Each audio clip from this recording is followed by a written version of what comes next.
Olá! Bom, vamos pensar um pouco sobre a escola. É um lugar fascinante, né? É quase um microcosmo da sociedade. Pensa bem, pessoas com histórias de vida, ideias, sentimentos, tudo completamente diferente se encontrando ali todos os dias. E é claro que num ambiente assim, é super natural que surjam atritos, que apareçam dificuldades de relacionamento. Por isso que o nosso papo de hoje ele é fundamental. Então, fica essa pergunta no ar. O que une de verdade uma comunidade escolar? Essa conexão, ela não é algo que simplesmente brota do nada, sabe? Ela precisa ser construída, tijolo por tijolo. Isso fica ainda mais claro quando os desafios batem na porta. É justamente sobre essa construção que a gente vai conversar agora, olhando para um caso bem real, bem concreto. Certo, então vamos lá. Vamos entrar nessa história. Tudo acontece na Escola Esperança.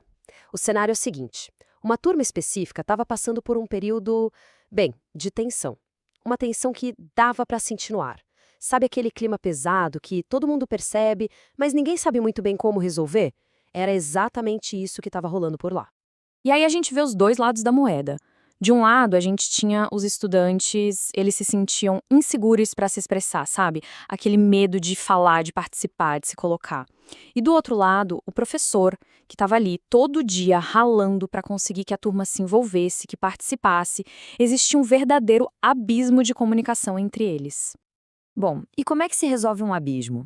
Exato, construindo uma ponte. E nesse caso, a ponte foi feita de uma matéria-prima muito poderosa, o diálogo.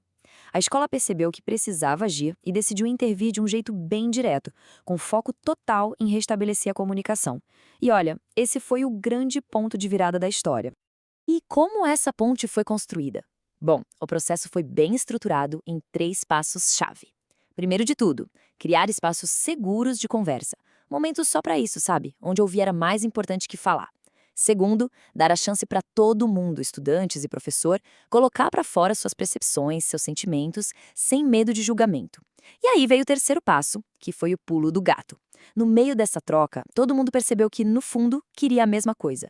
Um ambiente de respeito, um lugar bom para aprender. E olha, quando as pessoas se dão conta de que estão no mesmo barco, remando para o mesmo lado, aí o jogo vira. A intervenção começou a dar frutos e frutos bem visíveis. A dinâmica daquela turma foi se transformando completamente. Vamos dar uma olhada em como isso aconteceu na prática. Essa frase aqui, que veio direto do relato sobre o caso, resume tudo de um jeito, perfeito. Simples, direto e muito poderoso. As relações se tornaram mais harmoniosas. Porque, no fim das contas, a escola não é só sobre aprender matemática ou história, né? É sobre aprender a conviver. E essa mudança no clima da sala foi o primeiro grande resultado. E o impacto prático disso foi quase que imediato. A gente pode ver aqui no gráfico. A participação na aula, que antes era bem baixinha, deu um salto. Mas isso aqui é muito mais do que só uma barra subindo num gráfico, né? Isso representa estudantes se sentindo mais confiantes, mais engajados, representa um ambiente de aprendizado que ficou muito mais rico, muito mais dinâmico para todo mundo. E os benefícios foram se espalhando, sabe? Foi um efeito cascata. Além daquela melhora geral no clima, a turma começou a criar seus próprios acordos de forma coletiva.